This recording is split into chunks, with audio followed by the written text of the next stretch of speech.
3. 아돌프 폰 하르낙. 리칠 학파에서 가장 위대한 인물은 아돌프 폰 하르낙이었다. 그는 매우 인상적인 사람이었으며 본래 교회 역사가의 한 사람이었다. 그의 가장 훌륭한 업적은 교리사란 저서인데 이 책은 오늘날도 아직 이 영역에서는 고전적인 저작이다. 그리스도교 사상사를 연구하는 사람은 누구나 이 책과 대결하지 않으면 안 된다. 여러분 가운데 아주 보수적인 전통에서 자란 사람은 교리를 하늘에서 내려온 것이냐 생각하고 있을는지 모른다. 그러한 사람은 이 책을 받아들일 수가 없을 것이다. 여러분이 하르낙의 교리사를 읽는다면 여러분은 위대한 신조, 사도 신조, 니케아 신조, 칼케톤 신조가 어떻게 생겨났는지, 그리고 역사적인 연극이나 인간의 정열이나 신의 섭리의 이끄심이 이 발전 안에 어떻게 포함되어 있는지를 알게 될 것이다. 또한 니케아나 칼케톤의 에큐메니컬 회의가 삼위일체론과 그리스도론의 교리를 정식화하는데 그리스 철학에서 유래한 많은 언어를 사용했다는 것을 알게 될 것이다. 하르낙은 이러한 진행 과정에서 헬레니즘화의 두 번째 물결을 보았다. 첫 번째 물결은 영지주의였다. 두 번째 물결은 고대 교의의 형성이었다. 첫 번째 물결은 교회에 의해 거부되었다. 두 번째 물결은 교회에 의해 받아들여졌다. 그리고 사용되었다. 하르낙의 교리사 연구는 오늘날도 신학에서 논의되고 있는 많은 문제를 제기했다. 그리스도교와 영지주의의 관계는 아직도 살아있는 문제다. 아마도 영지주의에 관한 아주 중요한 책은 영지주의와 고대 말기의 정신이란 제목이 붙은 한스 요나스가 쓴 책일 것이다. 요나스의 영지주의 해석은 하이데거나 다른 실존주의자들이 사용했던 범주에 바탕하고 있다. 그것은 영지주의자의 사변이 전혀 무의미한 것이 아니라 이 사변이 고대 말기의 인간적 상황에 바탕하고 있다는 것을 여러분에게 보여준다. 이 상황은 우리 자신의 상황과 같이 완전한 붕괴와 무의미의 상황이었다. 여기에는 로마 제국 말기에 타락한 세계에서 갈구하는 구원의 동경, 구원의 힘의 모색이 있었다. 영지주의는 현대 실존주의 철학자와 현대 실존주의 철학자의 범주와 아주 다른 범주로서 구원의 힘을 표현하고 인간 상황을 기술하려는 하나의 시도였다. 그러나 그리스도교는 한 가지 이유로 하여 영지주의를 거부했다. 이들 영지주의자들은 반구약 성서적이었다. 이것은 이들이 창조의 사상, 창조된 세계는 선하다는 사상, 인간이 해방되어야 할 반신적 진료는 존재하지 않는다는 사상 따위에 반대하고 있다는 것을 의미한다. 그리스도교에 따르면 해방은 유한성과 죄로부터의 해방이지 우리가 결합되어 있는 진료에서의 해방은 아니다. 바꿔 말하면 영지주의의 이원론적 형태가 거부되었던 것이다. 그것은 최고신과 반신 사이의 이원론이다. 교회는 영지주의적 이원론을 거부하는 데 성공했다. 그러나 교회는 그럼에도 불구하고 헬레니즘 세계의 개념을 사용했다.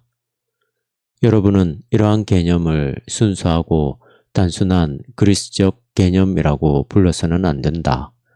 왜냐하면 고전 그리스는 그리스도 이전의 2세기 이상 계속되지 않았기 때문이다.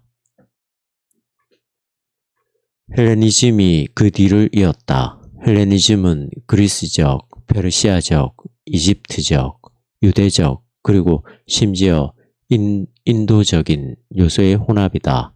게다가 여러 종류의 신비주의적 그룹의 영향이 여기에 끼어 있었다. 이것은 하나의 혼합된 종교성을 지닌 것으로 여기에서 그리스적 개념을 사용했는데 이것은 종교적으로 변형된 의미에서 그러했다. 그리스도교 메시지가 사람들에게 받아들여지기 위해서는 이 메시지를 받아들일 사람들이 이해할 수 있는 범주로 선포되어야 한다. 그리스도교 교회는 대담하게 이것을 실행했다. 하르낙의 비판은 이렇게 하는 동안 그만 그리스도교가 지성화되어 버렸다는 것이다. 그러나 하르낙은 이 점에서 잘못되어 있다. 하르낙에 대한 나의 주요한 비판은 이 점에서 옳았다. 영지주의와 헬레니즘 문화 전체에 관한 우리의 지식이 최근 50년 동안 불어나면 날수록 하르낙이 이 점에서 얼마나 잘못되어 있는가를 더 잘 알게 된다. 하르낙은 헬레니즘을 지성화와 동일시하고 있다. 이것은 전혀 옳지 않다. 이것은 심지어 플라톤이나 아리스토텔레스나 스토아파에 대해서도 타당하지 않다. 모든 위대한 철학자는 절박한 실존적인 문제에 뿌리를 내리고 있다.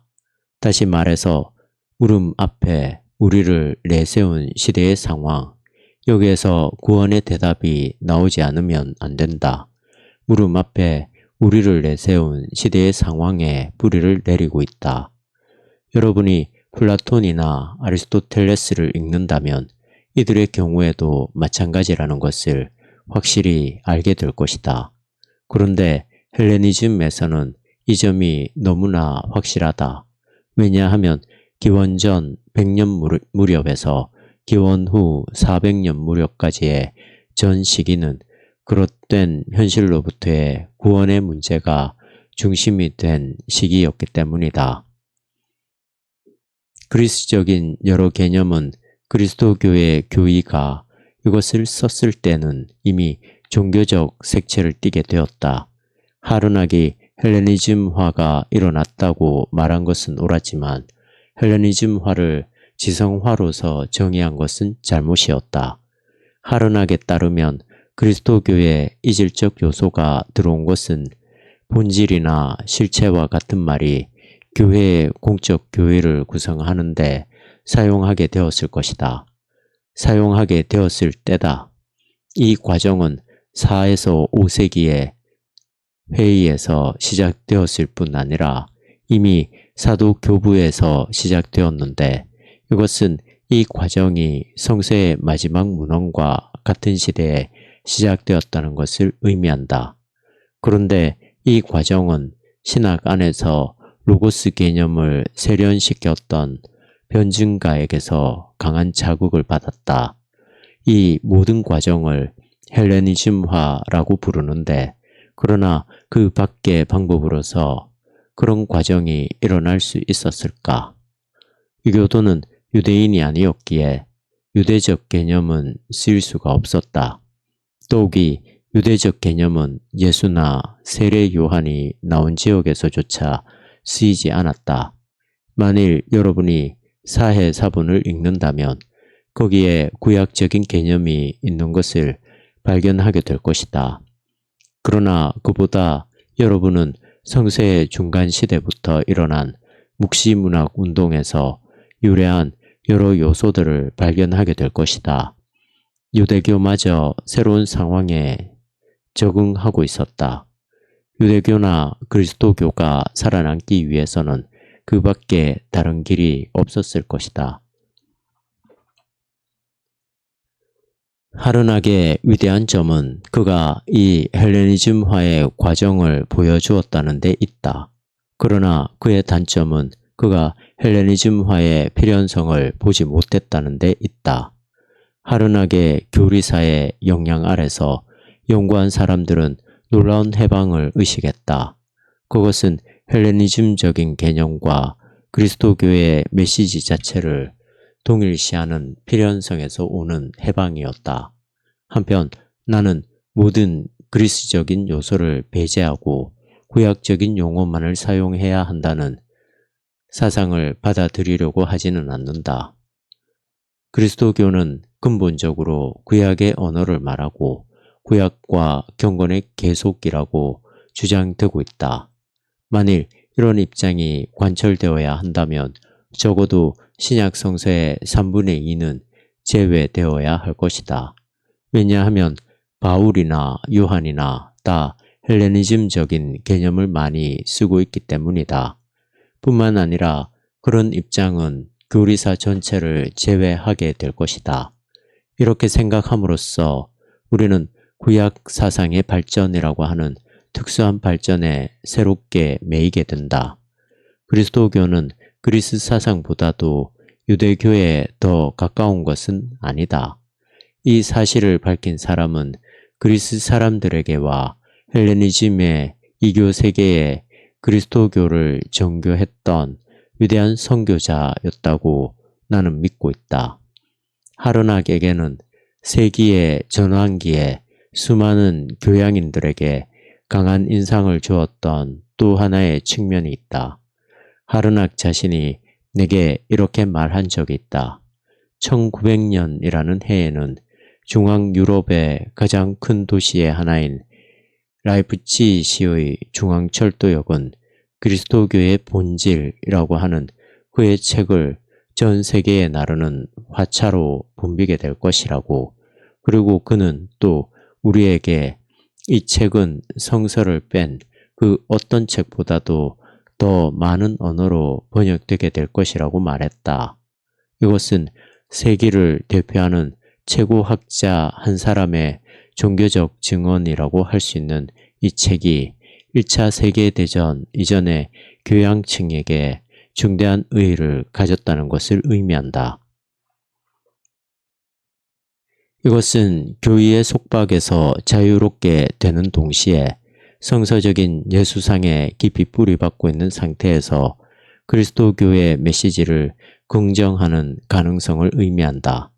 그러나 이 예수상을 다듬기 위해서 그는 예수의 복음과 예수에 관한 복음을 날카롭게 구별하는 정식을 생각해냈다.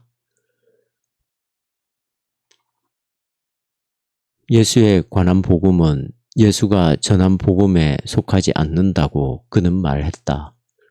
이것은 자유주의 신학의 고전적 정식이다. 다시 말해서 예수가 전한 복음이나 메시지는 예수에 관해서 전한 후대의 메시지를 아무것도 포함하고 있지 않다는 것이다. 이와 같은 논술은 복음을 처음 3가지 복음서로 환원한다는 것을, 그리고 다음에는 바울의 영향을 나타내는 모든 것을 이들 복음서로부터 배제한다는 것을 의미한다. 바울과 예수의 모순을 말하는 바우어의 이론은 여기에서 더욱 세련된 현대적 방법으로 부활하게 되었다. 바울은 예수를 실제적인 역사의 예수와는 아주 거리가 멀다는 식으로 해석했다는 것이다. 물론 이와 같은 견해를 따르는 사람은 오늘날에도 보인다. 하지만 논의의 중심이 된 것은 바울이 아니고 바울 이전에 있었던 초기의 공동체이다. 초기의 이 공동체는 부활 경험에 바탕을 두고 예수에 관한 가르침을, 다시 말해서 예수 자신의 본래의 메시지에서 발견될 수 없는 가르침을 만들어냈다. 예수의 본래의 메시지란 오고 있는 하느님 나라에 관한 메시지를 가리키는데, 이때 하느님의 나라란 신과 그 신의 나라의 낱낱의 구성원이 용서와 받아들임과 사랑의 관계에 있는 상태를 말한다. 이제 여러분은 내가 이제까지의 내용을 그저 진술만 했지 그것에 대해서 비판하지 않았다고 말할지 모르겠다. 나는 이러한 질문이 예상되어 미리 한마디 해두겠다. 이상과 같은 견해는 접근 가능하다고 나는 믿지 않는다.